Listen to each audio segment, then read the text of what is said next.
Play store की history delete कैसे करें। अस्सलाम वालेकुम। अगर आप भी प्ले स्टोर की हिस्ट्री डिलीट करना चाहते हैं तो ये वीडियो आपके लिए है। आज की इस वीडियो में मैं आपको कंप्लीट तरीका बताऊंगा जिससे आप बिल्कुल आसान तरीके से अपनी ही मोबाइल में प्ले स्टोर का पूरा डेटा क्लियर कर सकते हैं, वो भी एक ही क्लिक में। वीडियो में आगे बढ़ने से पहले एक ही रिक्वेस्ट है कि इस वीडियो को लाइक और चैनल को सब्सक्राइब कर लें। सबसे पहला काम आपने प्ले स्टोर को ओपन करना है। ओपन करने के बाद आप यहाँ सबसे ऊपर देख सकते हैं प्रोफाइल है, इस पर आपने क्लिक करना है। प्रोफाइल पर क्लिक करने के बाद आप यहाँ नीचे आओगे। नीचे आने के बाद यहाँ पर है सेटिंग्स, इस पर आपने क्लिक करना है। सेटिंग पर क्लिक करने के बाद यहाँ सबसे ऊपर ऑप्शन है जनरल, इस पर आपने क्लिक करना है।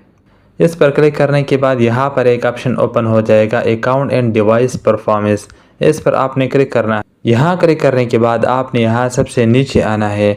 नीचे आने के बाद यहाँ पर आप देख सकते हैं क्लियर डिवाइस सर्च हिस्ट्री, इस पर आपने क्लिक करना है और सर्च हिस्ट्री को यहाँ से क्लियर करना है। यहाँ नीचे भी एक ऑप्शन है क्लियर, इस पर आपने क्लिक करना है और यहाँ से भी हिस्ट्री क्लियर करना है। यहाँ से आपका प्ले स्टोर का पूरा मुकम्मल डेटा क्लियर हो जाएगा, जिससे आपका प्ले स्टोर काफ़ी फास्ट हो जाएगा और जितने भी ऐप्स आपने प्ले स्टोर पर सर्च की थी वो यहाँ से आपका पूरा हिस्ट्री डिलीट हो गया।